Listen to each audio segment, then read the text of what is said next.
अशोक जी, आपसे अच्छा विश्लेषण कोई शायद नहीं कर सकता। आपने तमाम देश के राज्यों की राजनीति बहुत करीब से देखी है, लेकिन मेरी समझ में ये नहीं आ रहा कि ये मुद्दा इतना पहले क्यों शुरू हो गया। अभी तो पौने 2 साल है चुनाव में। ये सब माहौल अभी से गर्म क्यों किया जाने लगा? आमतौर पे चुनाव के आसपास गर्म किया जाता है, क्या खेल क्या है सबके पीछे? देखिए संजय जी, मेरा थोड़ा सा अपने कई पैनलिस्ट से कई जगह पे मेरे मतभेद हो सकते हैं। मैं ये मानता ही नहीं कि अब कोई हिंदू मुसलमान मुद्दा चुनाव का मुद्दा रह गया है। पिछले उत्तर प्रदेश के चुनाव के नतीजे यदि आप देखें तो अयोध्या सेक्टर में बीजेपी ने सबसे ज्यादा मार खाई, और जहां विश्वनाथ कॉरिडोर की बात हुई है, प्रधानमंत्री 3 दिन रहने के बाद भी यदि 54 में से 27 सीटें समाजवादी ले जाती है तो ये मायने हैं कि यहाँ पे वो मुद्दे नहीं चले। चुनाव ये मैनेजमेंट का काम हो गया है। चुनाव का माइक्रो लेवल पे एक एक सीट पे चुनाव लड़ना जानती है बीजेपी, और बीजेपी 2024 में वो अलग प्लान कर रही है। लेकिन वर्तमान में जो स्थिति है, ये बीजेपी ही नहीं, बहुत पहले से बीजेपी आज प्रखरता से दिख रहा है। लेकिन बीजेपी हमेशा आउटसोर्स करती है कई इश्यूज को, जो इश्यूज वो उठाना नहीं चाहती वो कईयों से उठा देती है। जैसे धर्म संसद हो गई, कोई कोई आउटफिट हो गए, अलग अलग आउटफिट हो गए। आपने कहा कि ओएसी का बयान भी बीजेपी के ही सूट होता है, इसलिए ओएसी से बयान दिलवाया जाता है। वर्तमान में देश के सामने भयावह स्थिति है। प्रधानमंत्री नरेंद्र मोदी जिन चीजों को रेखांकित करते हुए सत्ता में आए, उससे कई गुना ज्यादा वो विफल होते हुए दिखाई देते हैं। ऐसे में लोग आपको ये कहे कि महंगाई कहां है, तो एक नया झुंझुना आपने उनके हाथ में थमा दिया। और मैं इस बात को मानता भी नहीं। अभी लक्ष्मी जी ने कहा कि वो टीवी पे देख रहे थे। मैं व्यक्तिगत तौर से मैं कई बार सप्ताह में 1-2 बार मैं मेट्रो में चला जाता हूं, सिर्फ फीडबैक लेने के लिए। मेट्रो में मुझे कोई ऐसा नहीं मिला कि जो कहे कि साहब वो मंदिर उधर बनना चाहिए, वो लेकिन महंगाई चलेगी। आप पेट्रोल पंप पे पेट्रोल जब भरते हैं गाड़ी में, तो आप थोड़ा उतर के देखिए खड़ा। जो आदमी आएगा, जो पैसे देते समय 4 सरकार की मां बहन की गाली देके निकलेगा, इस साले कुत्ते ने तो कहीं का नहीं छोड़ा। लेकिन टीवी दिखाते क्या है? यदि रिपोर्टर टिक टैक करके लाता है 50 लोगों का, तो एडिटर उसी को दिखाता है जो बीजेपी को सूट होता है। आप रास्ते पे चले जाइए तो आज साइकिल रिक्शा वाले को पूछिए। मैं अभी महाराष्ट्र रहा, एक सप्ताह में 3 बार मुझे जाना पड़ा महाराष्ट्र। मैंने राज ठाकरे के लिए पूछा, मुझे एक आदमी नहीं मिला जो राज ठाकरे के उस मस्जिद के इशू को और हनुमान चालीसा के इशू को कोई समर्थन करता हुआ दिखाई देता है। हाँ, उसने जो सभा ली उसमें बीजेपी ने पूरी ताकत झोंक दी, ये बताने के लिए कि ये बहुत बड़ी सभा है, और जो बीजेपी डायरेक्ट नहीं कह सकती थी महाराष्ट्र में, क्योंकि महाराष्ट्र की राजनीति की तासीर अलग है, वहां हिंदू मुसलमान नहीं हो सकता इतनी जल्दी। जो आप नहीं करना चाहते थे, आपने राज ठाकरे के थ्रू कर दिया, राज ठाकरे को आउटसोर्स कर दिया, कभी राणा परिवार को आउटसोर्स कर दिया। क्योंकि मीडिया आपके पास है, उसका बहुत ज्यादा ऑर्केस्ट्राइजेशन हो जाता है। लेकिन क्या हुआ, उसी राज ठाकरे को अयोध्या आने के लिए अब मना हो गया। 5 जून को आने वाले थे, आज उन्होंने बोल दिया मेरी तबीयत ठीक नहीं है थोड़ी। क्योंकि बृजभूषण सिंह ने हुंकार भर दी, तो ये तथाकथित बाल ठाकरे को कॉपी करने वाले, अपने आप को शेर जो बोलते हैं, ये बिल्ली साबित हो गए। अब इनके नाक में सर्दी हो गई, तो इनको अब अयोध्या का राम का प्रेम कम हो गया। वास्तविकता यदि देखा जाए तो इस देश का युवा परेशानी में है, लेकिन करे क्या? उसके पास अल्टरनेटिव नहीं है। आज हमारा विपक्ष ट्वीट से ज्यादा आगे नहीं है। आपने कहा कि प्याज के वजह से सरकारें जाती थी, तो आप तब देखिए विपक्ष क्या था। रास्ते पे प्याज की माला लगा लगा के 47 डिग्री के टेम्परेचर में आते थे। आज 19 डिग्री में एसी चिल्ड करके चिल्ड बियर लेते हुए ट्वीट करते हैं कि दिस इज एस्ट्रोशियस। तो ये सारा ट्वीट पे ही, एक किसी मित्र को शादी का इनविटेशन मिला व्हाट्सएप पे, उसने भी 2000 रुपए का नोट का फोटो व्हाट्सएप पे ही भेजा, बोले मेरे तरफ से शगुन भी ले लेना। यही उदाहरण है, जब आप ट्वीट पे करोगे तो ट्वीट पे ही करेंगे, लेकिन जहां लोग रास्ते पे उतरे हैं वहां पे ये लोग ये इशू चलते हैं। महंगाई का इशू है, ऐसा नहीं है। कई अखबार भी लिखते हैं। आज हम यहां बैठे हैं तो आज भी हम इसी पे चर्चा कर रहे हैं कि ये बीजेपी ये क्यों करती है। हम बीजेपी के ट्रैप में आते हैं। आज भी हम हिंदू मुसलमान और ज्ञानव्यापी मस्जिद कितना फायदा पहुंचाएगी, इसमें क्या होगा, हम इस पे डिस्कस करते हैं। क्या हमने ये डिस्कस किया कि डबल डिजिट इन्फ्लेशन ये पिछले 14 महीने से है, 14 महीने से। और जो राजनाथ सिंह जी बोल गए कि विकसित देशों में भी इन्फ्लेशन हो रहा है क्योंकि ये युद्ध है, युद्ध के पहले से हमारे यहाँ जो इन्फ्लेशन है, जो महंगाई का दर है, वो 12, 13, 14% पार कर चुका था युद्ध होने के पहले से। उसके लिए जिम्मेदार कौन है? जब पूरे विश्व में पेट्रोलियम प्राइसेस कम थी, तब प्रधानमंत्री कह रहे थे कि कोई कह रहा है कि मेरी किस्मत ही इतनी अच्छी है कि मैं आते से विश्व में प्राइसेस कम होगी। लेकिन जब विश्व में प्राइसेस कम होगी तो हमारे यहां कीमतों का तड़का लग गया है। आज उस पे आज कभी हमने कोई ऐसा डिस्कशन किया कि पेट्रोल का एक्चुअली कॉस्टिंग क्या है?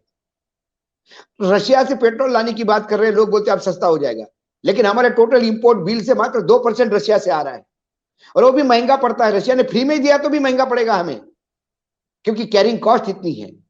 क्या कभी हमने इस पर डिस्कशन किया? क्या हमने कभी इस पर डिस्कशन किया कि ये जो थाली आज से 2014 में जो खाने के थाली का कॉस्टिंग 23 रुपए था, वो 78 रुपए हो गया है। किराने का बिल जो 630 रुपए हुआ करता था, वो आज 1630 रुपए से ज्यादा हो गया है।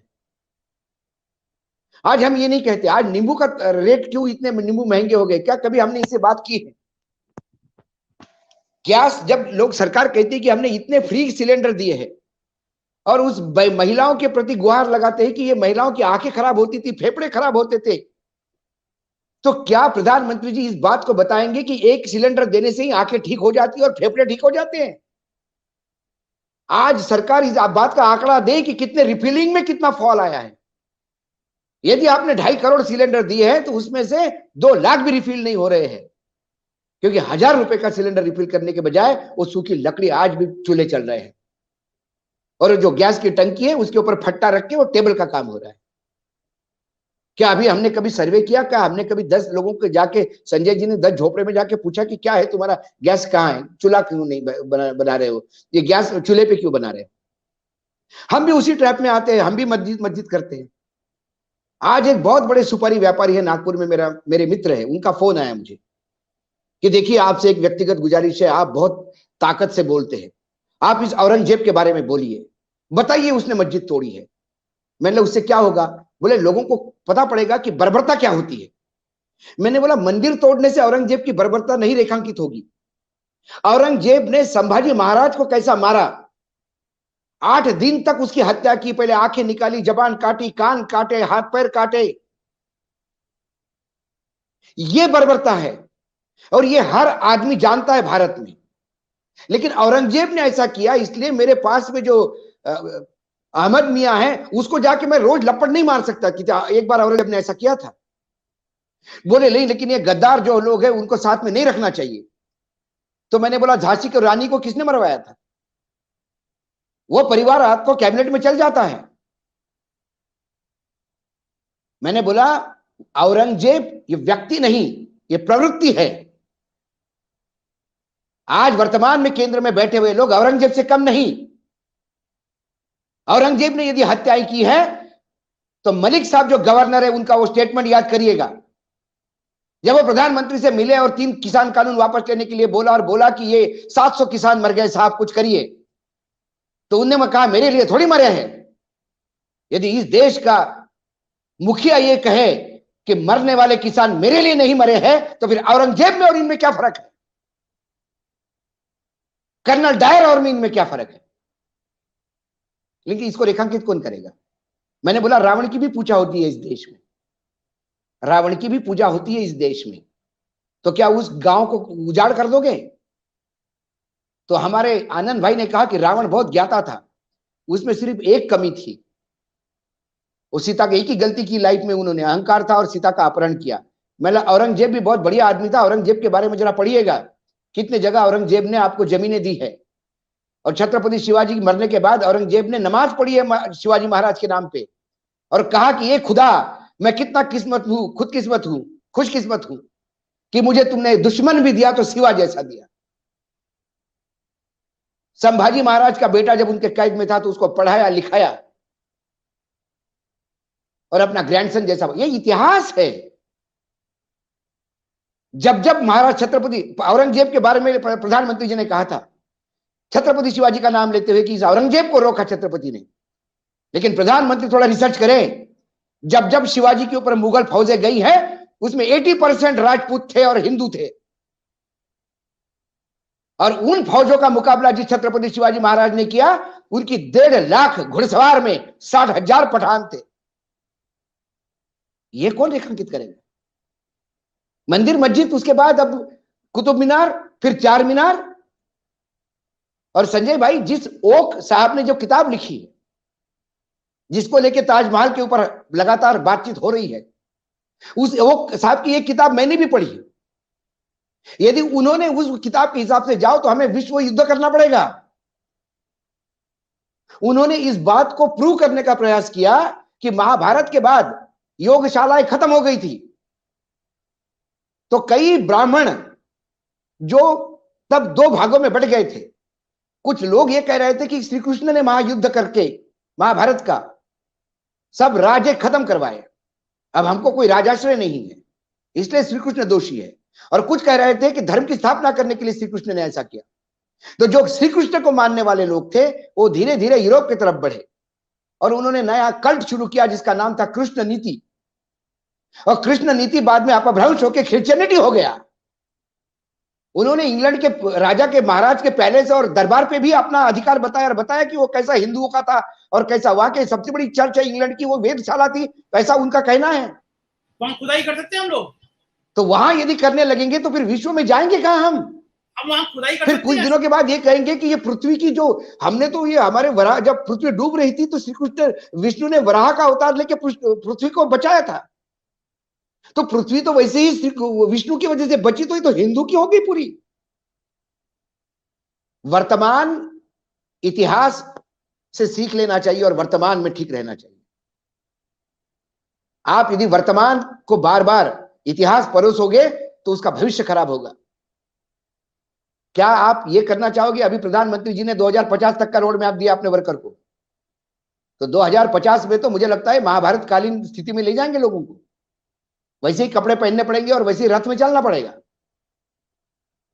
और धनुष बाण से चलना पड़ेगा और मंत्र जपे जाएंगे। ये अग्निस्त्र छोड़ दिया जो सीरियल्स में दिखाते हैं। आपको वर्तमान में जीना है। लोगों के सामने की एक भी समस्या का जवाब आपके पास नहीं है, लोग सवाल नहीं पूछे, इसीलिए आपने ये शगुफा छोड़ा। लोगों के जहन में सवाल है। आप मेट्रो में घूमिए, आप जरा सब्जी लेते जाते तो सब्जी वाले को पूछिए, उसको मस्जिद मंदिर नहीं चाहिए, उसको अपने बेटे को एडमिशन चाहिए जो मिल नहीं रही है। लेकिन हम पूछते, हम क्या करते हैं? टेलीविजन देखते हैं। टेलीविजन में होता क्या है? 25 इंटरव्यू में से जो उनको चाहिए वही दिखाते हैं। अभी संजय जी ने बताया कि वो कैसा आजम खान आने से कैसा, पहले उन्होंने बताया कि फर्क क्या पड़ेगा, लेकिन उसका जवाब भी वही दे रहे थे कि आजम खान के स्टेटमेंट से सारे हिंदू एक हो जाते तो बीजेपी को फायदा होता है। सवाल है, आजम खान ये भी आउटसोर्स हो गए अभी बीजेपी के लिए। शिवपाल यादव भी आउटसोर्स एक फैक्ट्री है बीजेपी के लिए। और मुसलमान जानता है, मुसलमान को अखिलेश के सिवा कोई है नहीं, इसलिए मुसलमान अखिलेश के साथ रहता है, क्योंकि वो शिवपाल के साथ जाएगा तो बीजेपी के साथ जाएगा।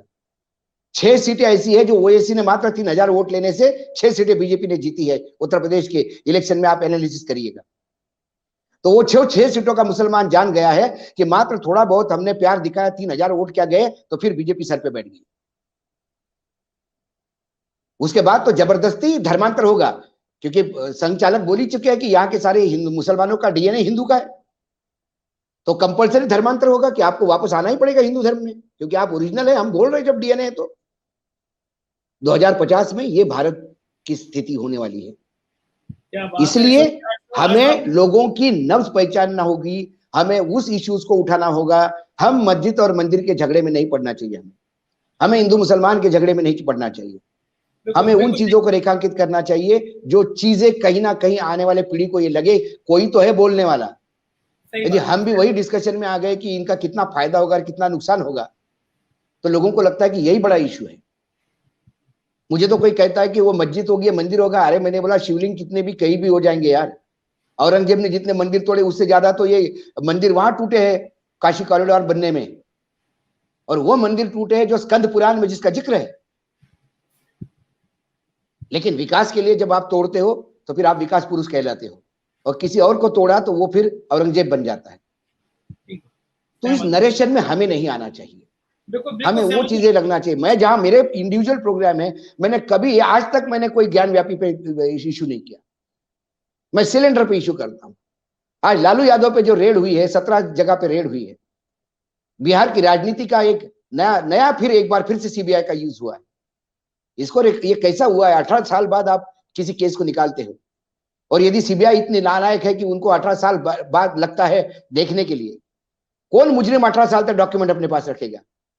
कैसा प्रोसिक्यूशन रेट तय होगा सीबीआई का?